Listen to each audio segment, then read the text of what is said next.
পথের সাথী আমাদের গোমার পশ্চিমবঙ্গ সরকারের হোটেল পথের সাথী।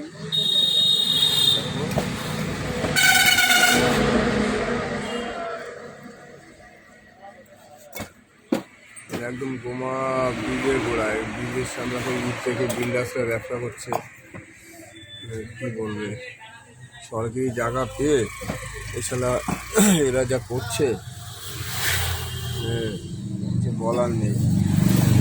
যেখানে পার্কিং করবার জায়গা সেখানে ইট রেখে ইটের ব্যবসা হচ্ছে। এই যে পার্কিংয়ের জায়গাতে কত করে নিল? ৯,০০০।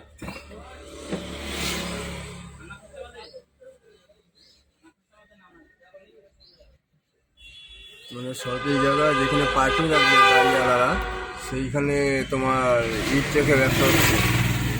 এরকম পরিস্থিতি এদের। মানে গোমার অবস্থা খুবই খারাপ। মুসলিম এলাকা তো, ভয় কেউ কিছু বলে না।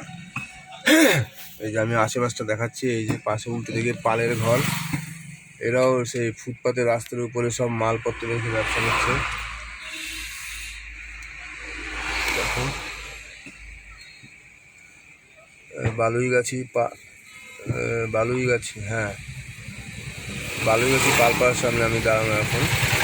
সেই দোকান মুখে ডান দিকে যে পালের দোকানটা, ওটা একদম রাস্তার পাশে, মানে ফুটপাতের উপরে সব মাটি যেরকম সব রেখে ব্যবসা হয়ে গেছে। পালরা আর মুসলিমরা যা করছে না, পশ্চিমবঙ্গ শেষ করে দিচ্ছে।